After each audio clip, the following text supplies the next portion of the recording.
With the looming threat of U.S. President Donald Trump's tariffs, a Buy Canadian movement has picked up across the country.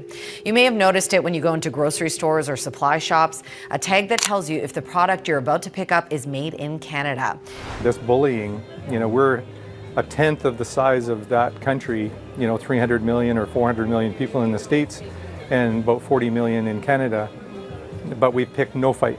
But it just keeps coming to us. If you work for any American company that depends on customers crossing our borders, you need to stop everything and watch this video right now. Because while politicians argue about tariffs on TV, something absolutely devastating is happening in real time that nobody's talking about. In just the last 60 days, over 35,000 Canadian cars have simply vanished from American parking lots. Not protesting, not making noise, just gone. And with them, they've taken billions of dollars that used to flow directly into American paychecks, American businesses, and American communities. I'm talking about the silent economic earthquake that's shaking our border states right now. And if you think this doesn't affect you, you're about to discover why you're dead wrong. Because this isn't just about Canadians shopping less. This is about the hidden domino effect that's about to slam into American workers from coast to coast, and most people have no idea it's coming. Let me paint you a picture that should terrify every American business owner. The Buffalo Walmart parking lot used to be packed with Ontario license plates every weekend. Families driving across the border, filling up their carts, pumping money directly into our economy. Today, that same parking lot looks like an abandoned wasteland. The Walmart on Walden Avenue now closes at 8 p.m. instead of 10 p.m. on weekdays, and locks its doors at 9 p.m. every Saturday. That's not efficiency, that's desperation. But here's what's really chilling. Target in Blaine. Washington has eliminated an entire part-time shift because Canadian foot traffic dropped by 50%. 50%. In just 2 months. The mayor of Blaine actually admitted that their police budget depends on Canadian retail taxes for practically everything. Think about that. An American town's ability to keep its citizens safe depends on foreign shoppers, and those shoppers just stopped coming. Now I know what you're thinking. You're probably sitting there saying, "Okay, but I don't live near the Canadian border, so this doesn't affect me." Wrong. Dead wrong. Because what's happening at our northern border is a preview of what tariffs do to the American economy, and it's about to spread like wildfire through every industry, every supply chain, and every job market in this country. Let me break down the real numbers that nobody wants you to see. Erie County, which includes Buffalo, has already lost $4.9 million in retail tax revenue in just the first 6 weeks of 2025. That's a 7% drop. And if that pace continues for the entire year, they're looking at a $41 million budget crater. That's 80% of their entire winter snow removal fund. So when your roads don't get plowed next winter, when your local library cuts hours, when your public hospital can't afford enough staff, remember this moment. But the real horror show is what's happening to American jobs. 3 Walmart stores specifically designed for Canadian customers are now on closure watch after sales plunged more than 20%. Barclays estimates that Walmart and Target could lose over $1.6 billion in revenue at 28 border stores if this trend continues. That's not just corporate profits disappearing. That's thousands of American jobs about to vanish. And it gets worse. The big 3 fast food chains, McDonald's, Wendy's, and Burger King, have already shed $350 million in sales in the first quarter alone at locations within 25 kilometers of Canada. Electronics stores are getting hammered too. The Apple Store in Buffalo's Walden Galleria saw a 25% drop in customers. Best Buy in Niagara Falls had to close its Genius Bar on weekend evenings just to save on labor costs. Here's what's really happening, and this is where it gets personal for every American worker. When Trump announced his tariff strategy, he promised it would bring jobs back to America and make us stronger. But the opposite is happening. Canada responded with their own 25% tariffs on $30 billion worth of American goods. So now, not only are American products more expensive for Canadians to buy, but Canadian products are cheaper for Canadians to buy at home. The result? Canadian families have discovered they actually save money by shopping in Canada instead of driving to America. A typical shopping trip that used to save a Canadian family hundreds of dollars now costs them 12% more than just staying home. The math is brutal. Gas to drive to Buffalo, bridge tolls, currency exchange fees, and now a 25% tax on anything they buy over their duty-free allowance. What used to be a bargain hunt has become a financial punishment. But here's the part that should keep every American business owner awake at night. This isn't just about border towns anymore. 71% of Canadians say they're cutting back on American food purchases this year, and 25% say this will become a long-term habit. That's 15 to 20 billion Canadian dollars in buying power that's never coming back to American businesses. And it's not just Canadians. This same pattern is starting to play out with every country that's facing Trump's tariff threats.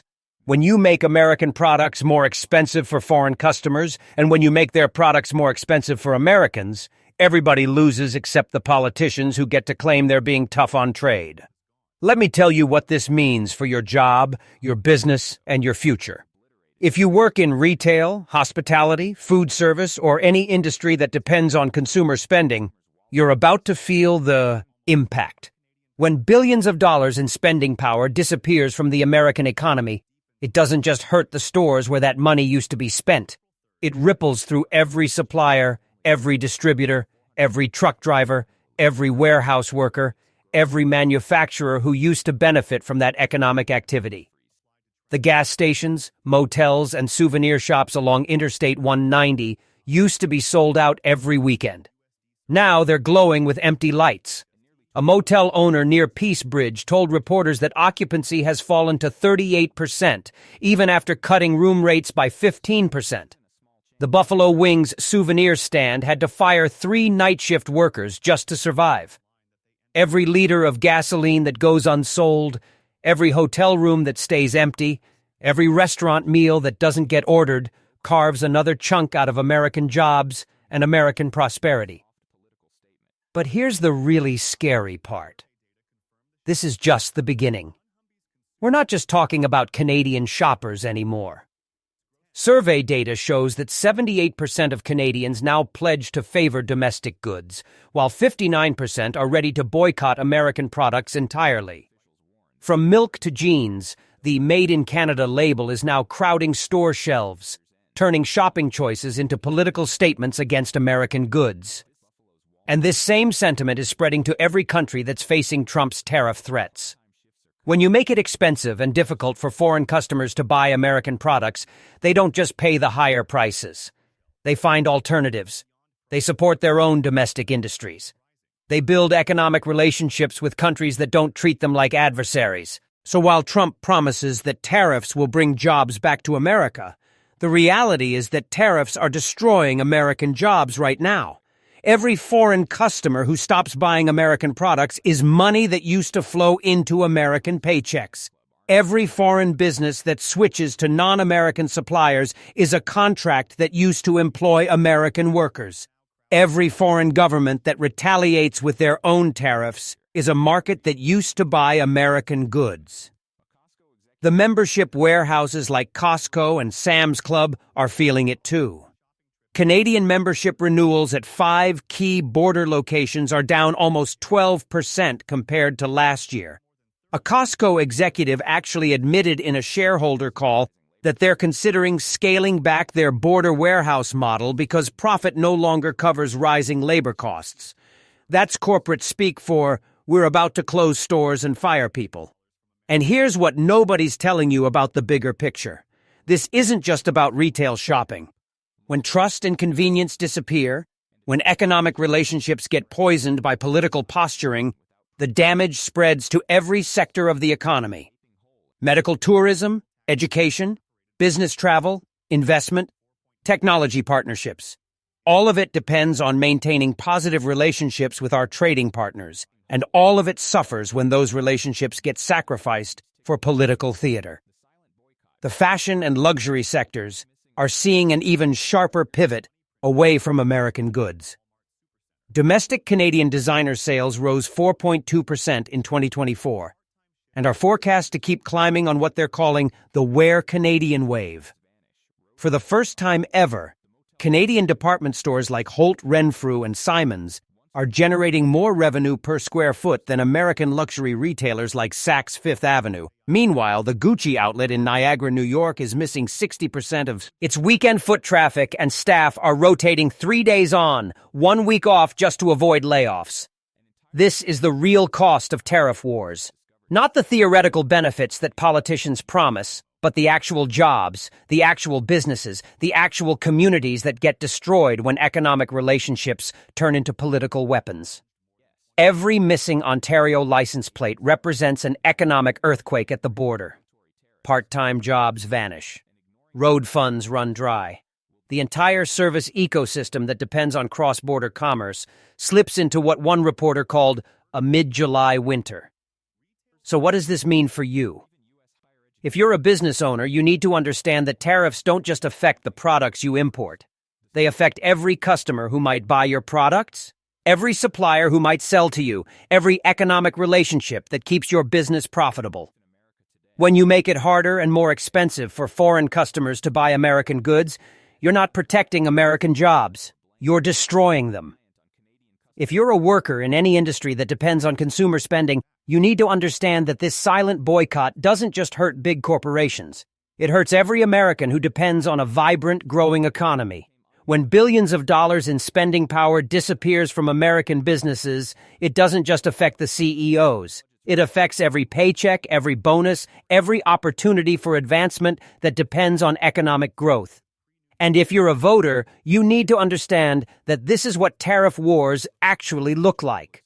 Not the prosperity and job creation that politicians promise, but the quiet destruction of economic relationships that took decades to build. The Canadians aren't protesting in the streets.